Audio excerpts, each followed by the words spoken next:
I'm gonna show you how to record your screen using this free open source software called OBS Studio. So let's search on Google OBS Studio and click on the first link.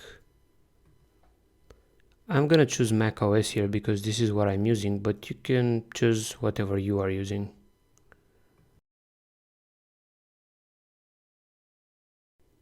After it downloads, I'm going to install it.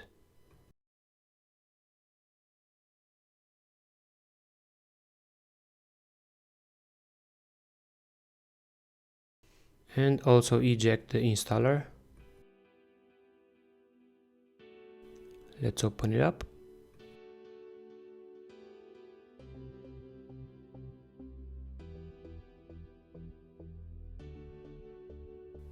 So OBS needs a couple of permissions from you, like camera access if you want to, record your face, and microphone. I will provide everything.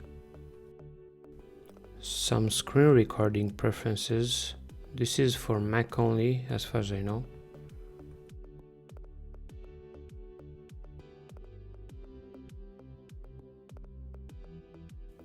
And just gonna click continue. And again, since I'm on a Mac, I also need to enable this blocked extension by clicking allow.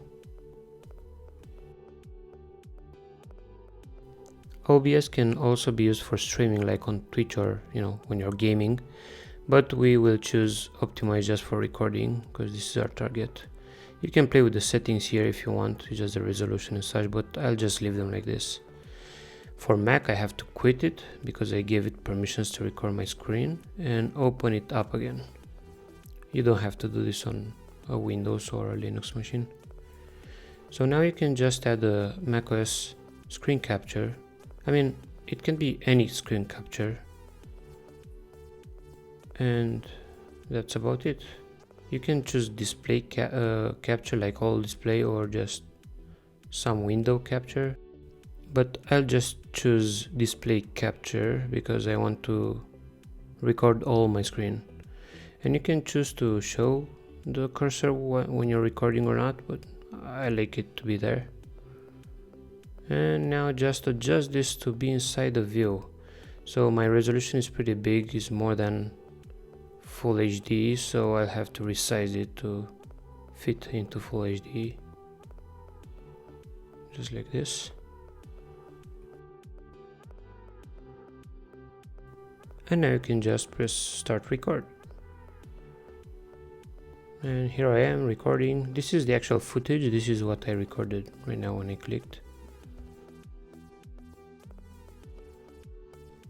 On a Mac it saves in movies, in library. Here it is. Yeah, and there you go. So the default quality of the video is not that high, so let's change this in settings. Go to output and change output mode to advanced, and on the recording tab you can just change the video encoder to be H.264 hardware, or maybe ProRes from Apple. It should be better now. And there you go. I hope it's not that hard anymore. See ya.